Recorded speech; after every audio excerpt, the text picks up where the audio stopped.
Hello po sa inyo mga boxing fans, hindi lang po dito sa Pilipinas kundi maging po sa buong mundo, Maraming nag-aalala, maraming nagtatanong, maraming nagbabahala. Meron din mga nang-aalaska pa, yung mga haters ni Senator Manny Pacquiao, pero okay lang 'yan mga kaibigan.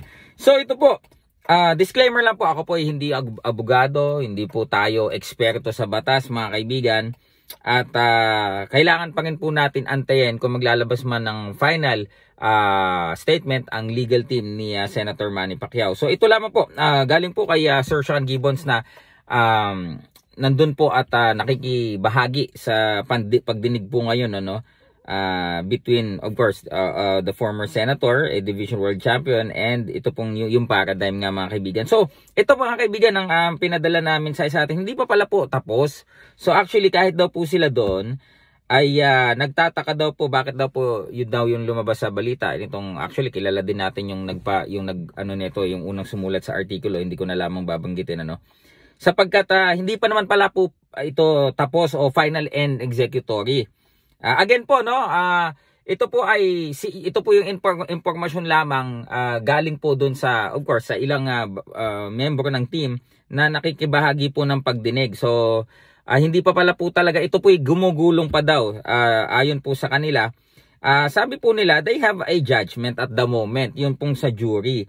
But the trial daw is still ongoing with the judge ruling on the validity of the contract. So no one won yet. Okay, yan po. Yun pong sabi nila. Contract needs to be ruled on by the judge. Ulitin ko lang. Contract needs to be ruled on by the judge. Okay, so yung kontrata pala ay aaralin pa nito pong hurado nung judge at medyo mahaba pa po palang proseso ito. Although they come up with the judgment at as of the moment, ito nga yung mga jury, anong bang boto? 6-3 yata o 9-3 yung boto favoring itong paradigm, pero ito po pala ay hindi pa pinal. So again, ako ngayon ko lang din nalaman to, nabasa ko yung balita. Akala ko yun na din tinanong ko si Sir Sean, sabi ko, Sir Sean, so they won? Sabi, no, Sir Mark, no, not exactly. The trial is still ongoing. So ayun pala.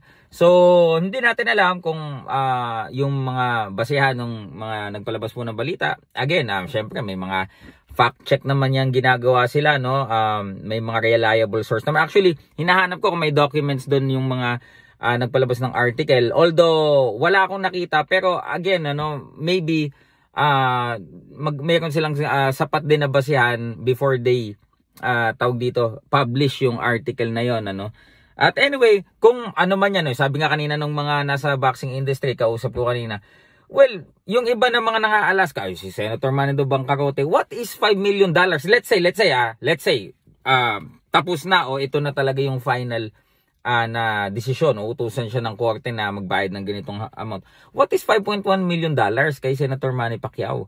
Alam niyo ba yung net worth ni Senator Manny?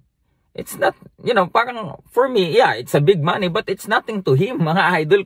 Kung mga legit talaga kayo at alam nyo ang net worth ni Senator Manny Pacquiao, kahit isang laban lang yan, 1/4 lang yan ang kikitain niya Of course, diba, si Senator Manny, may mga legal team din po siya na siyang nangangalaga niyan. Actually, paglipad ni Senator Manny sa laban ni Ryan Garcia at ni Tank Davis, nag-testify pa siya doon, nagbigay siya ng time para mag-testify. Pero pinapabayaan niya na yung mga abogado niya na na maglakad nung gumugulong po na kaso. So ito mga kaibigan, ngayon ko lang din nalaman na hindi pa pala tapos itong kaso. Gumugulong pa po.